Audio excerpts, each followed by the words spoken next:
하나님의 말씀을 제가 읽어드리겠습니다.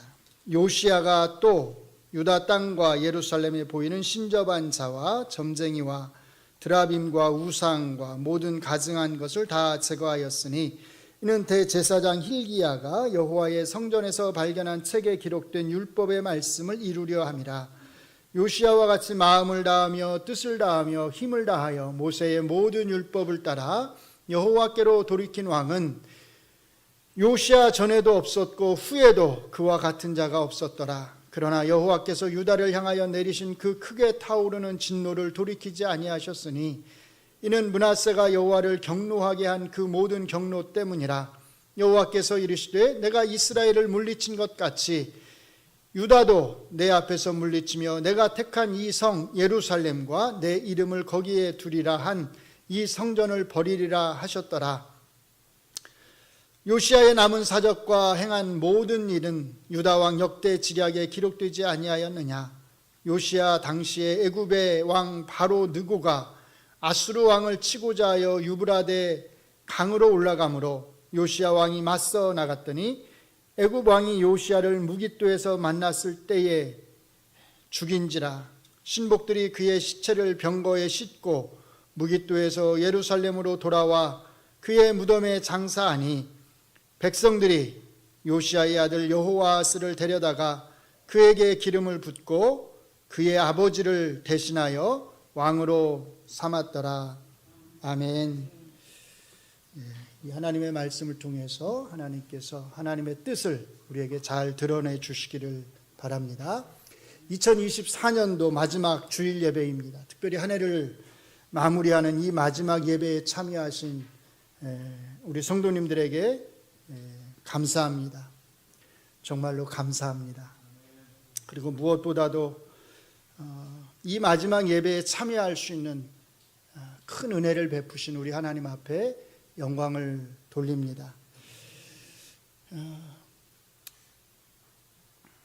특별히 우리가 최근에 맞이한 갑작스러운 이별을 생각한다면 오늘 우리가 이렇게 한자리에 모여서 이 시간에 하나님을 예배할 수 있다고 하는 것이 정말로 얼마나 감사한지, 얼마나 큰 은혜인지를 다시 한번 생각하게 됩니다.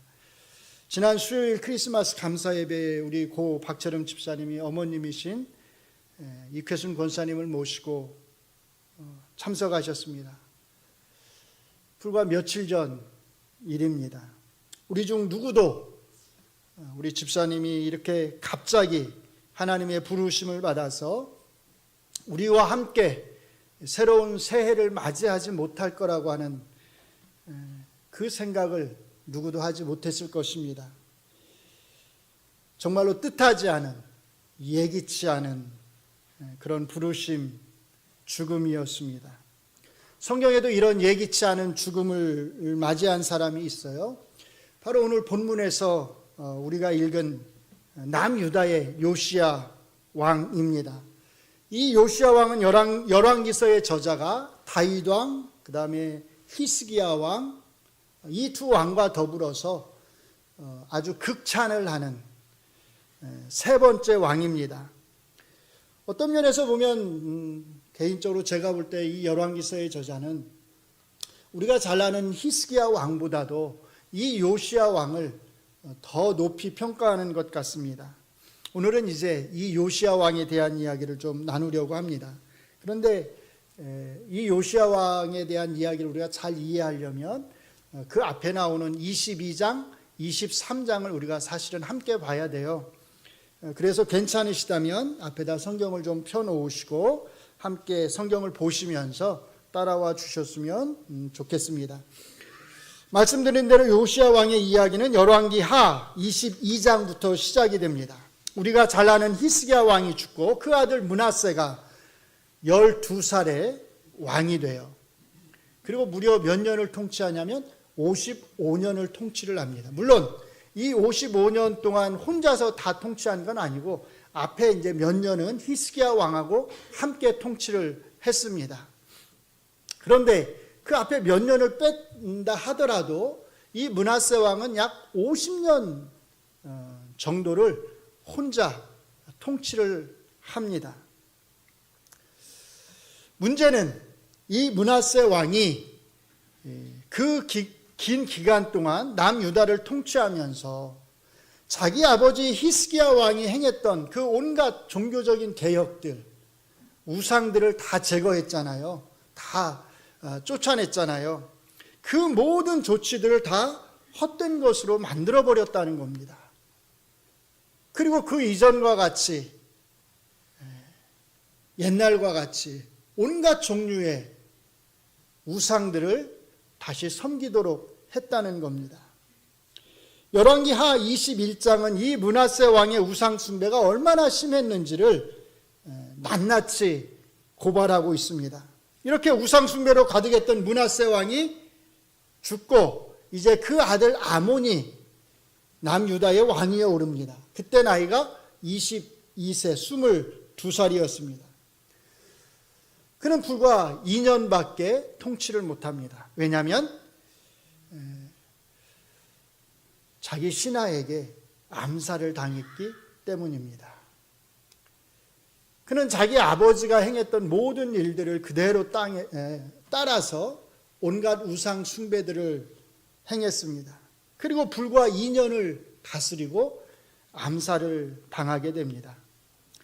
그리고 이제 그 뒤를 이어서 이 아몬의 아들, 오늘 본문의 주인공 요시야가 왕의 자리에 오릅니다. 이때 요시야의 나이가 몇 살이었을까요? 불과 8살밖에 안 되었습니다. 불과 8살의 나이에 요시야는 왕의 자리에 오릅니다. 그런데 이 요시야 왕의 통치가 어떠했는지를 열왕기서의 저자는 22장 2절에서 이렇게 한 줄로 요약을 해줍니다. 같이 읽습니다. 요시야가 여호와 보시기에 정직히 행하며 그의 조상 다윗의 모든 길로 행하고 좌우로 치우치지 아니하였더라. 크게 세 가지를 말해요. 첫째, 여호와 보시기에 정직하게 행했다. 둘째는요, 그의 조상 다윗의 모든 길로 행했다. 마지막 세 번째는 뭐예요? 좌로나 우로 치우치지 않았다. 어떠세요? 이 세 가지 요약만으로도 이 요시야 왕의 인물됨이, 그가 얼마나 하나님 앞에서 신실하게 행했는지가 잘 드러나지 않나요? 그 다음에 이어지는 22장 3절부터 이제 23장 25절까지 이야기는 열왕기서의 이 한 줄 평가, 요시야 왕에 대한 이 한 줄 평가가 결코 과장된 게 아니라고 하는 것, 결코 거짓된 평가가 아니라고 하는 것을 보여줍니다. 그래서 먼저 22장 3절부터 20절까지 보시면 이 요시야 왕은 자기 할아버지, 누구예요? 므낫세 왕, 그리고 자기 아버지 때에 무너졌던 여호와의 성전을 다시 재건하라고 명령을 하게 됩니다. 그리고 이 여호와의 성전에서 대제사장 힐기야가 율법책을 발견하고 그것을 서기관 사반을 통해서 요시야 왕에게 전달해 준 이야기가 나옵니다. 이렇게 발견된, 여호와의 성전에서 발견된 이 율법책은 아마 신명기였을 거예요. 이 율법책을 받아서 읽은 요시야 왕은 지금 자기 자신의 시대에 자기들이 남유다가 겪고 있는 이 어려운 국가적 어려움이 자기들이 여호와의 말씀을, 신명기에 기록되어 있는 여호와의 말씀을 바르게 따르지 않았기 때문에 여호와께서 진노하신 결과라고 하는 것을 깨닫게 됩니다. 그래서 이제 23장으로 넘어가시면 요시야 왕이 남유다뿐만 아니라 심지어 자기가 왕으로 통치하는 곳이 아닌, 통치하는 땅이 아닌 사마리아 땅에까지 놀라운 종교 개혁을 행하는 이야기가 나옵니다. 남유다와 사마리아에 있는 모든 우상들을 다 제거했다는 뜻입니다. 그리고 마지막으로 이 율법책에 기록된 대로 유월절을 온 백성들이 지켰다고 말합니다. 열왕기서의 저자는 이 요시야 왕이 얼마나 철저하게 신명기의 말씀대로 유월절을 잘 지켰는지에 대해서 23장 22절과 3절에서 이렇게 설명합니다. 같이 읽습니다. 사사가 이스라엘을 다스리던 시대부터 이스라엘 여러 왕의 시대와 유다 여러 왕의 시대에 이렇게 유월절을 지킨 일이 없었더니 요시야 왕 18째 해에 예루살렘에서 여호와 앞에 이 유월절을 지켰더라. 언제부터요? 사사시대부터. 사사시대가 어떤 시대인지 아시죠? 왕이 있기 전 사사기, 그 시대부터 지금까지 이 요시야 왕처럼 이렇게 철저하게, 이렇게 하나님의 율법의 말씀에 따라서 유월절을 지킨 왕이 있었다 없었다? 없었다고 말을 해요. 그러니까 심지어 다윗 왕보다도, 솔로몬 왕보다도 더 철저하게 하나님의 말씀에 따라서 유월절을 정말로 유월절답게 잘 지켰다는 겁니다. 극찬을 하는 거죠. 그리고 이제 마지막으로 다시 한번 22장 25절에서 이 요시야 왕에 대해서 이렇게 또 한 줄 평가를 합니다. 같이 읽습니다. 요시야와 같이 마음을 다하며 뜻을 다하며 힘을 다하여 모세의 모든 율법을 따라 여호와께로 돌이킨 왕은 뭐라고요? 요시야 전에도 없었고 후에도 그와 같은 자가 없었더라. 얼마나 극찬을 하는지 모릅니다. 여기까지 읽고 나면 그냥 왠지 요시야가 좋아집니다. 그렇지 않나요? 그냥 왠지 정이 가고 우리와 아무 상관이 없음에도 불구하고 이 요시야 왕이 끝까지 잘 됐으면 좋겠다, 끝까지 행복했으면 좋겠다, 그런 생각을 하게 됩니다. 이렇게 정말로 좋은 왕, 이렇게 정말로 좋은 신앙인인 요시야 왕이라면 아마 이 왕은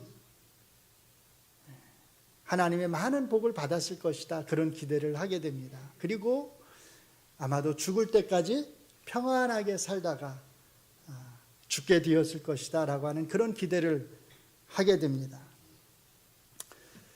그런데 느닷없이 바로 2절 후에 그의 갑작스러운 죽음에 대한 언급이 나옵니다.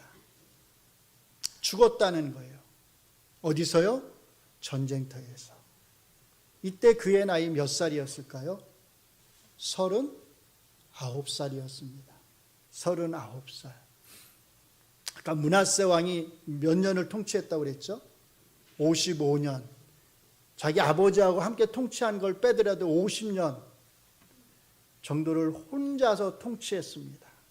그 악한 왕이 통치한 횟수만도 50년인데 이렇게 선한 왕이 산 전체의 삶의 횟수가 불과 39회. 므낫세가 왕이 되어서 자기 남유다를 통치한 그 해에도 미치지 못합니다.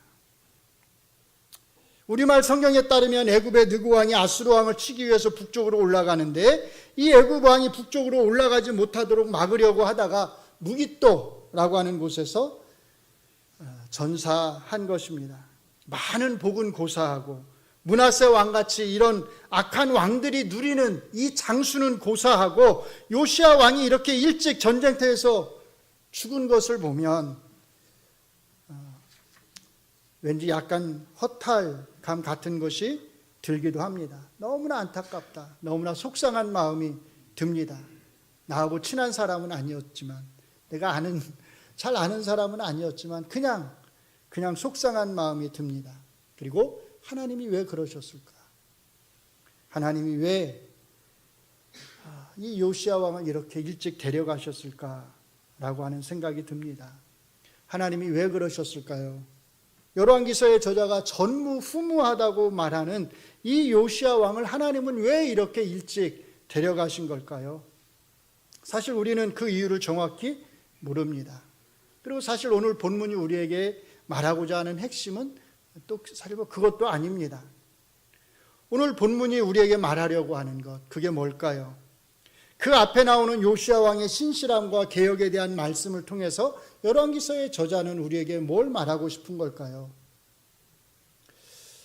제가 조금 전에 앞에 나오는 22장, 23장에 나와 있는 요시야 왕의 이 신실함과 종교 개혁에 대한 이야기를 말씀을 드렸습니다. 여기까지만 보면 이 22장과 23장의 이야기들은 매우 긍정적이고 좋은 이야기들로 가득 차 있는 것처럼 보입니다. 그런데 사실은 그렇지 않습니다. 22장과 23장이 우리에게 말씀해 주려고 하는 것은 요시야 왕의 신실함이 아니라는 뜻입니다. 요시야 왕이 행한 그의 철저한 종교 개혁들도 아니라는 뜻이에요. 이 열왕기하 22장과 23장이 우리에게 궁극적으로 말해 주려고 하는 것은, 말하고 싶어 하는 것은 다른 사람의 이야기가 아니라 하나님의 이야기를 해주고 싶은 겁니다. 특별히 하나님의 뜻. 어떤 뜻이냐면 하나님의 돌이킬 수 없는 뜻. 요시야 왕의 이 신실함, 이 철저한 종교 개혁을 통해서도 돌이킬 수 없었던 그 하나님의 뜻, 바로 그것에 대해서 우리에게 말해주려고 하는 것입니다. 우리가 이것을 놓치지 말아야 합니다. 22장과 23장은 요시야 왕이 보여준 놀라운 신실함에도 불구하고, 요시야 왕이 행한 이 놀라운 철저한 종교 개혁에도 불구하고 하나님은 남유다를 멸망시키기로 하신 자기의 뜻을 끝까지 굽히지 않으셨다는 겁니다. 이것이 열왕기하 22장과 23장의 주제입니다. 참 이상합니다. 우리가 성경을 보면 성경은 반복해서 우리에게 말합니다. 우리가 어떤 죄를 짓더라도 우리가 회개하면 하나님은 하나님의 뜻을 돌이키셔서 우리에게 은혜를 베푸신다고 말합니다. 그래서 호세아 선지자는 북이스라엘을 향해서 이렇게 호소했습니다. 오라, 우리가 여호와께로 돌아가자. 여호와께서 우리를 찢으셨으나 도로 낫게 하실 것이요, 우리를 치셨으나 싸매어 주실 것이라. 또 실제로 요나를 통해서 아수르의 니느웨 사람들이 회개했을 때 하나님 어떻게 하셨죠? 그 뜻을 돌이키셔서 니느웨 사람들을 멸망시키지 않으셨습니다. 이렇게 성경에는 하나님께서 회개하는 자들에게 베푸시는 그 하나님의 은혜들로 가득 차 있습니다. 그런데 열왕기하 22장과 23장, 바로 이곳에서 하나님께서는 요시야 왕의 그 신실함과 종교 개혁에도 불구하고 그 뜻을 돌이키지 않으십니다. 왜 그러셨을까요? 아마 크게 두 가지 이유가 있는 것 같습니다. 하나는 너무 늦었다는 겁니다. 하나님께서 뜻을 돌이키시기에는 너무 늦었다는 거예요. 또 다른 하나는 하나님이 뜻을 돌이킬 수 없을 만큼 그 정도로 남유다의 우상숭배가 심했다는 뜻입니다.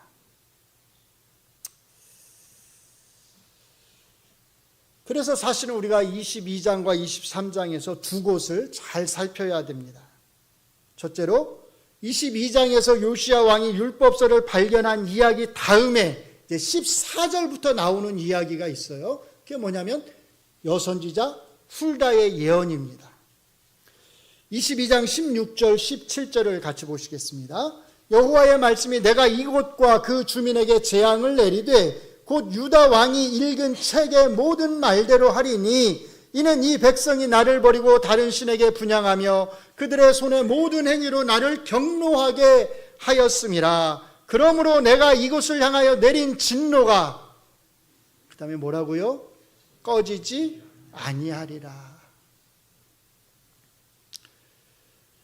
율법책의 발견은 이 율법책에 기록된 그 하나님의 심판이 그대로 남유다에 임하게 되리라고 하는 것을 확증해 주는 역할을 한 것입니다. 자, 그러면 남유다가 이렇게 멸망할 수밖에 없다면, 남유다의 멸망이 돌이킬 수 없는 일이라면 하나님 앞에 그렇게 신실한 삶을 살았던 이 유다 왕은, 이 요시야 왕의 운명은 어떻게 될까요? 19절과 20절이 이 요시야 왕의 운명에 대한 예언의 말씀입니다. 읽어드립니다.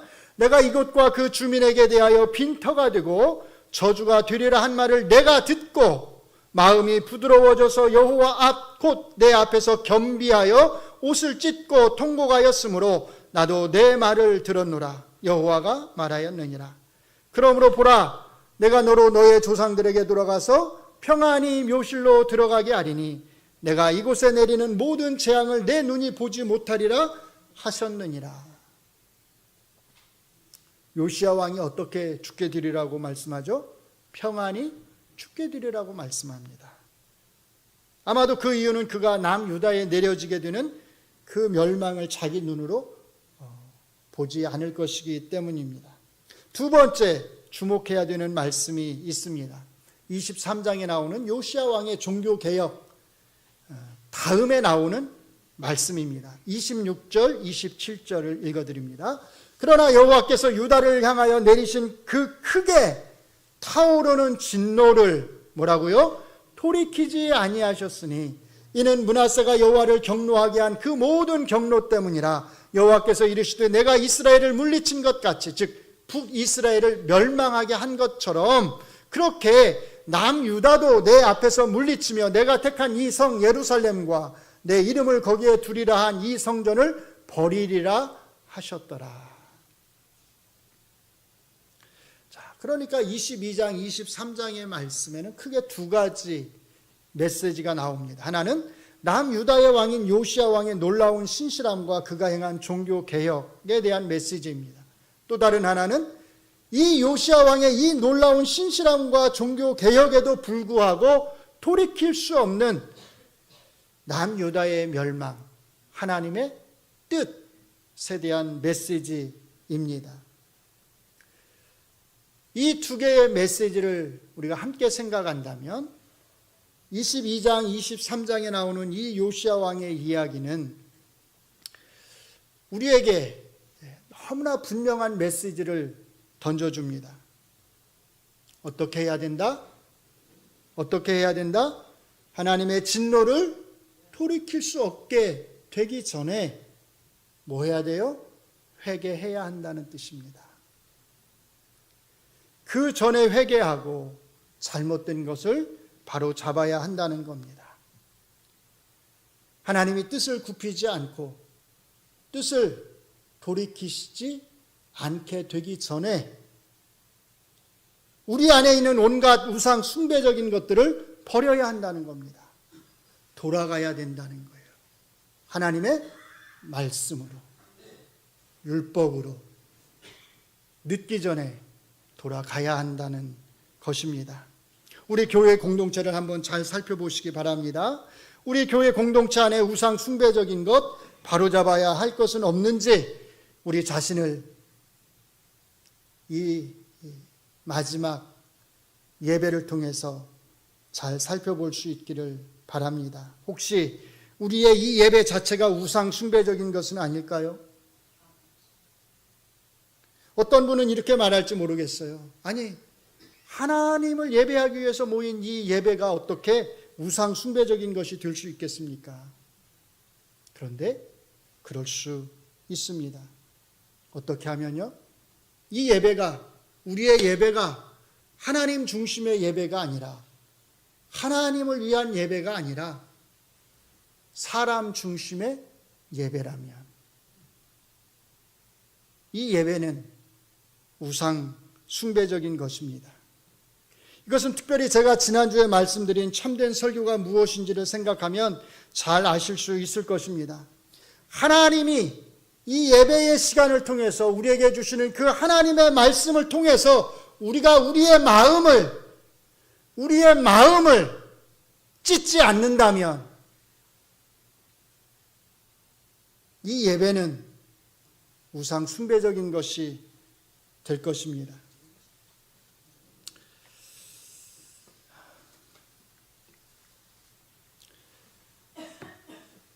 율법서를 발견했던 그 요시야 왕이 율법서를 읽고 어떻게 반응했는지를 잘 주목해 보시기를 바랍니다. 22장 19절에서 아까 뭐라고 말했죠? 내가 듣고 마음이 부드러워져서 여호와 앞 곧 내 앞에서 겸비하여 뭘 찢었어요? 옷을 찢고 통곡하였으므로. 하나님의 말씀에 귀를 기울이면, 하나님의 말씀을 제대로 잘 들으면 그 사람은 옷을 찢고 통곡을 하게 되어 있다는 겁니다.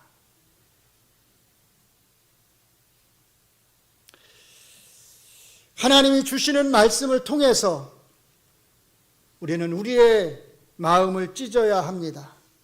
우리가 그렇게 하지 않는다면, 하나님의 말씀을 통해서 우리의 마음을 찢기보다 내가 원하는 말씀을 듣기 위해서 이 자리에 나와 있다면 그건 역시도 사실은 우상 숭배적인 것입니다.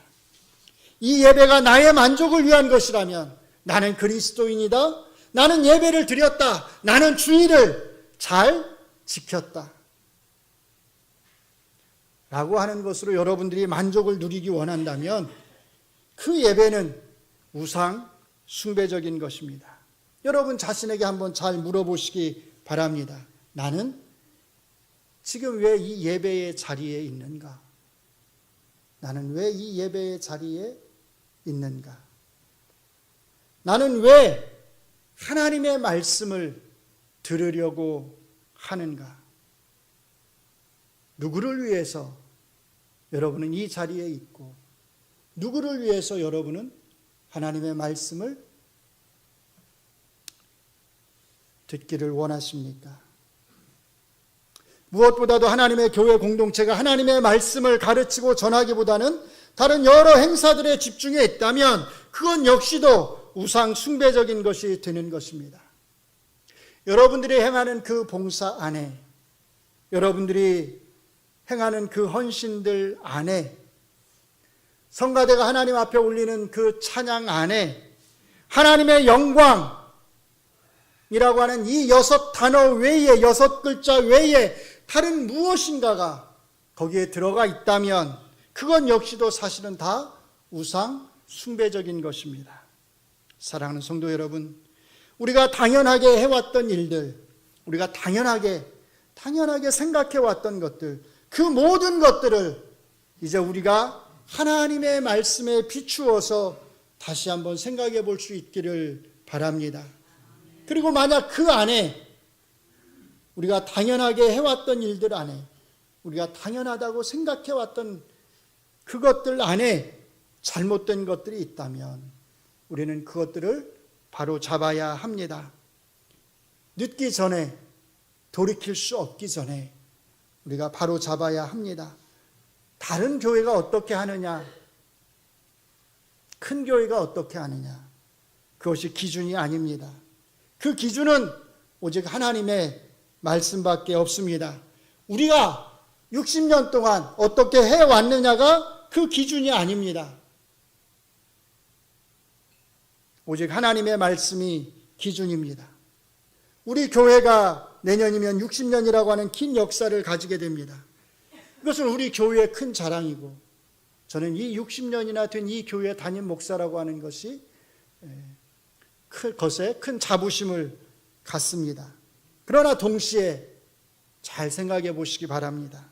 이 60년이라는 긴 세월은, 그 긴 세월은 사실 우리가 모르는 사이에 그만큼 그 안에, 그 속에 잘못된 우리의 인간적인 생각들과 관습들이 들어가 있을 수 있다고 하는 것을 말해줍니다.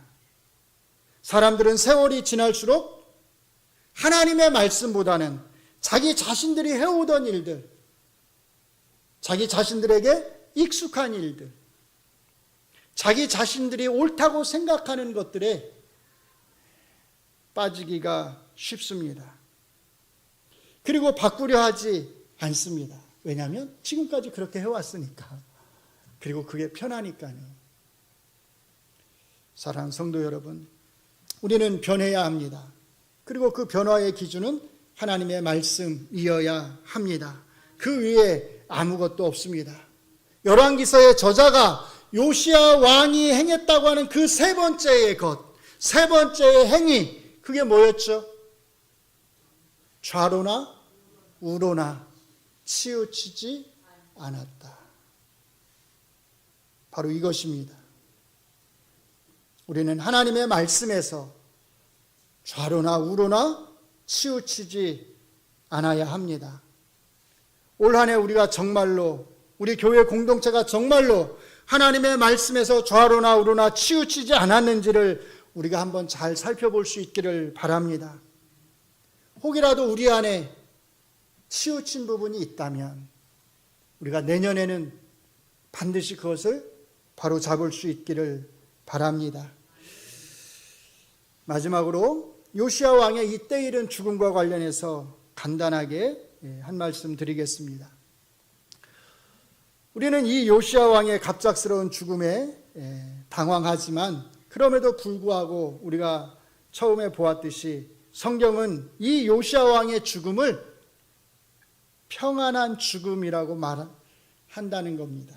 앞에서 하나님은 여선지자인 훌다를 통해서 요시야 왕이 평안히 묘실로 들어가게 하겠다고 말씀을 하셨습니다. 겉으로 보면 이 요시야 왕의 죽음은 결코 평안한 죽음이 아니었습니다. 그렇잖아요? 전쟁터에서 갑자기 죽는데, 갑자기 죽었는데 어떻게 그것이 평안한 죽음이라고 말할 수 있겠습니까? 우리가 이해할 수 없는 죽음의 신비가, 죽음의 의미가 바로 여기에 있습니다. 그러므로 우리는 우리의 눈으로, 겉으로 보이는 것만을 가지고 죽음의 의미를 평가해서는 안 됩니다. 물론 그렇다고 해서 요시야 왕의 이때 일은 죽음이 슬프지 않은 것은 아닙니다. 그래서 심지어 우리가 잘 아는 예레미야 선지자, 이 예레미야 선지자는 이 요시야 왕을 위해서 그의 죽음을 슬퍼하는 애가를 지어서 불렀다, 이렇게 말을 합니다. 이제 고인이 되신 박철현 집사님의 갑작스러운 죽음이 우리에게 큰 슬픔으로 다가옵니다. 그러나 그 갑작스러운 죽음의 의미를 우리가 섣부르게 판단해서는 안 될 것입니다. 하나님의 지혜와 하나님의 지식은 우리의 지혜와 지식을 넘어서 있기 때문입니다. 하나님의 선하신 뜻이 반드시 있으리라고 믿습니다. 대신에 우리는 오늘 이 자리에서 우리에게 하루의 호흡을 주신 그 하나님께, 우리에게 새로운 하루의 호흡을 연장시켜 주신 그 하나님께 정말로 감사할 수 있기를 바랍니다. 이것은 우리 젊은 청년들도 마찬가지입니다. 저는 이번에 다시 한번 너무나 절실하게 깨달았습니다. 이곳에 앉아 계신 우리 연로하신 권사님들, 그리고 장로님들, 우리 집사님들 건강해 주셔서 너무너무 감사합니다. 올 한 해 빠지지 않고 이 자리를 이렇게 지켜주셔서 정말로 너무너무 감사합니다. 새해에도 지금 여러분이 앉아 계시는 바로 그 자리에 끝까지 앉아주시고 그 자리를 꼭 지켜주실 수 있도록 건강관리를 잘 해주시기를 바랍니다. 무엇보다도 하나님께서 우리가 오래도록 이곳에서 함께 하나님을 예배할 수 있도록 큰 은혜를 우리에게 베풀어 주시기를 축원합니다. 기도하겠습니다. 하나님, 감사합니다. 우리가 잘해서 지금까지 60년 동안 이 하나님의 교회가 이끌어져 온 것이 아니라 우리가 참으로 수없이 잘못된 일을 행했음에도 불구하고 하나님께서 은혜를 베풀어 주셔서 이 교회를 오늘까지 인도해 주신 줄로 믿습니다. 하나님께서 이렇게 우리를 불쌍히 여기시고 은혜를 베풀어 주실 때에 우리가 회개하게 하시고 우리가 돌이키게 하여 주시옵소서.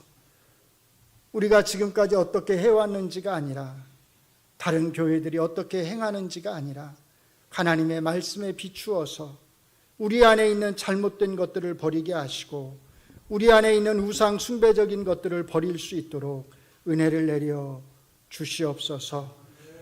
그래서 우리 동작중앙교회가 정말로 오직 하나님의 영광만을 위한 하나님의 이름만을 높이는 그런 교회가 될 수 있도록 우리를 지도하여 주시옵소서. 예수님 이름으로 기도합니다. 아멘.